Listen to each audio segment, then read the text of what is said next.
Kaido ma. Khangzade khoi. Natunena thabak amata suning de. Thabak pumna mag aina loi tawe. Ukai te hanu thangsida. Asingba. Hai. Ai wa hai ta. Hayeng si ai wa sitke. Aduda nangna ai khut se pharaga ima ai tawge. Si ima gi thabak nate ai tawge hairo. Aduda nangi nupi se mai kai zarani. Hoi ma. Hayeng hekta tukse.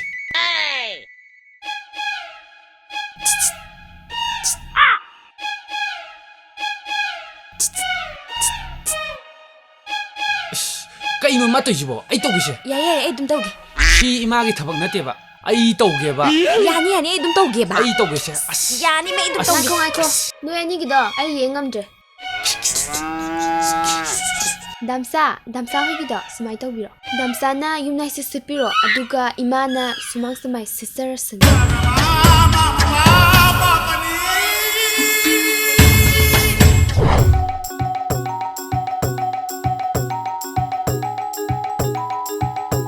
Noibu passport ticket loi sunaba yaur bro.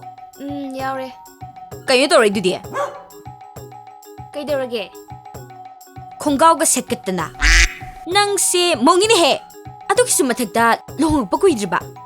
Khonggaw du silak chaladi mina kai hain durige. Chalo. Phade hong do salo. Chalo. Phade hong do salo. Kaya tawsin ha. Khonggraw ko sedana. Mina ura kay hayan dorige. Phajom selo cha. Cha.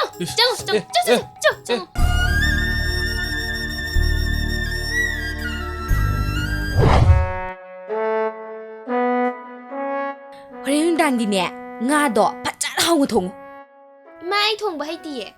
Korea napam ni thong bathak ba mata tamutro Ma ipam do thong ba thak ko tamam school natiye.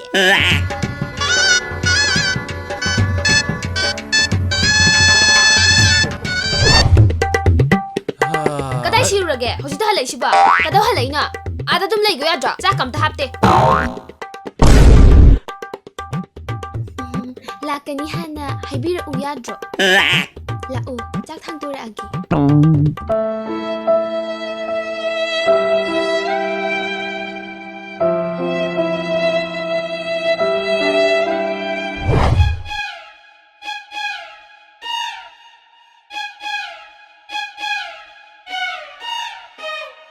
Toubiba mama da bo iru jana ba ising salo har juso Hoi baba.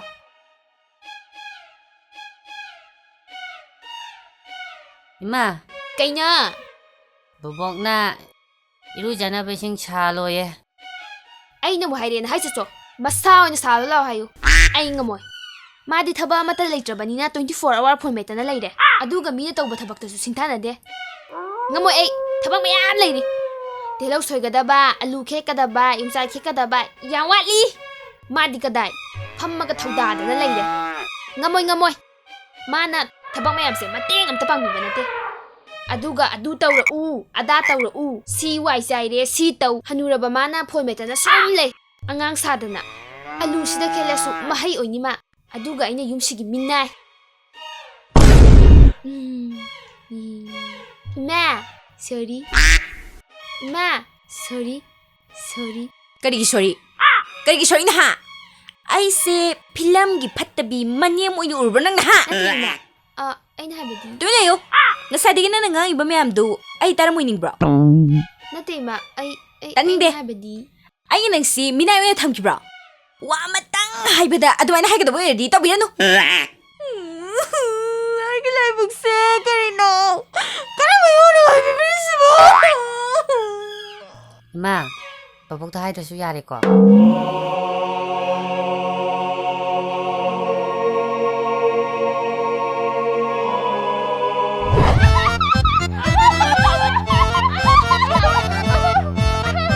Kayo daw si Swida. Kayo bino, nang na yun na tabak kamta later bro.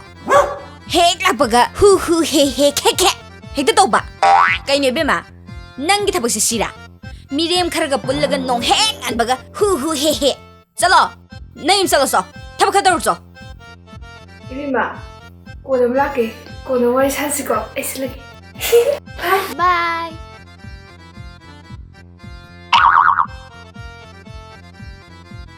ꯊꯕꯛꯇꯤ 수ningai ꯂꯩꯇ꯭ꯔꯕꯅꯤꯅ ꯅꯣꯡꯍꯦꯡꯉꯥꯟꯕꯒ ꯂꯥꯛꯑꯅꯤ ꯑꯗꯨꯒ ꯍꯨ ꯍꯨ ꯍꯦ ꯍꯦ ꯀꯩꯅꯣ ꯏꯕꯦꯝꯃ ꯅꯪ ꯑꯩꯅ ꯍꯥꯏꯕ ꯋꯥ ꯁꯨꯇꯥ ꯇꯥꯗ꯭ꯔꯤꯁꯦ ꯀꯔꯤꯒꯤꯅꯣ ꯑꯁꯤꯒꯨꯝꯕ ꯃꯤꯁꯤꯒ ꯄꯨꯟꯒꯅꯨꯅ ꯍꯥꯏꯔꯤꯁꯦ ꯀꯌꯥ ꯁꯨꯔꯦ ꯃꯁꯤꯗꯩꯁꯤꯗ ꯅꯣꯡꯍꯦꯡꯉꯥꯟꯕꯒ ꯍꯨ ꯍꯨ ꯍꯦ ꯍꯦ ꯌꯦꯡꯅꯤꯡꯗꯕꯗ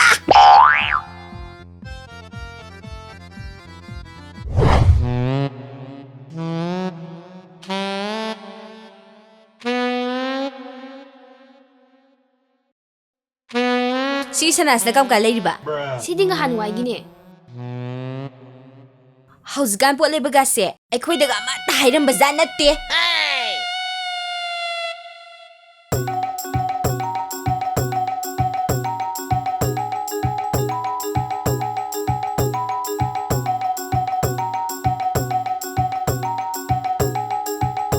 Si pen sidi karam kanda lari ba nangdi?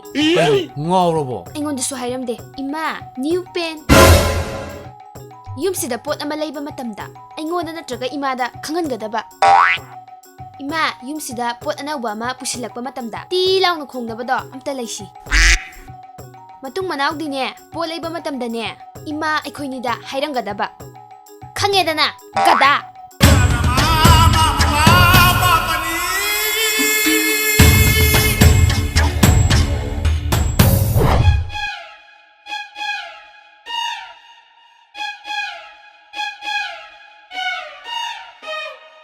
이런부기 용싹도 이마 킬라기 까다 세 씨능 소질러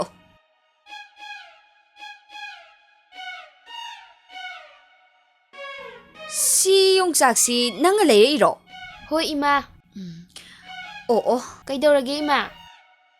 그슈 더우데다 마삭세 숭강 나강 나르드나 마삭세 또 티그레 와니 마루수 이 똥똥되네 싸바다 하우도만 기드레 Masak tijarasu haubuni. Ima na ngarang hawi haidudi. ꯑꯩꯅ ꯂꯩꯔꯛꯄꯗꯗꯤꯅꯦ ꯃꯁꯛꯁꯦ ꯐꯖꯕ ꯈꯜꯂꯒ ꯂꯩꯔꯛꯄ ꯃꯔꯨꯒꯁꯦ ꯑꯇꯣꯡꯕ ꯁꯤꯗꯤ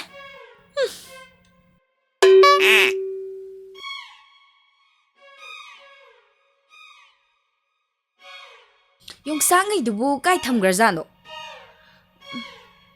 ꯁꯤꯡꯖꯨ ꯁꯨꯒꯦ ꯇꯧꯕꯅꯦꯃꯤ 이베마 용쌍ꯉꯩꯗꯨꯕꯨ ꯂꯣꯏꯒ꯭ꯔꯕ꯭ꯔꯣ Loidriye ima. Palarda thakibane. Jenny Kuragi manakta.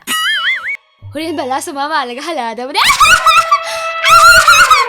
Adugane Rabana oringi manaktusu dress tubagi haigrabane. 2022 gi new dress ta. Yungchangai do mama ujerage maya mayam ladabane.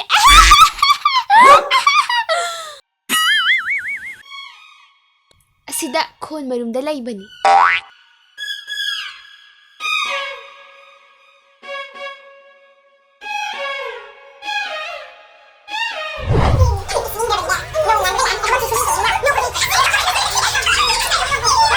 machinse kayam kaliba nupino yengoba mawase sauri khangadi tumi leite phosanu khamoy machinse kalma lakmani Imma!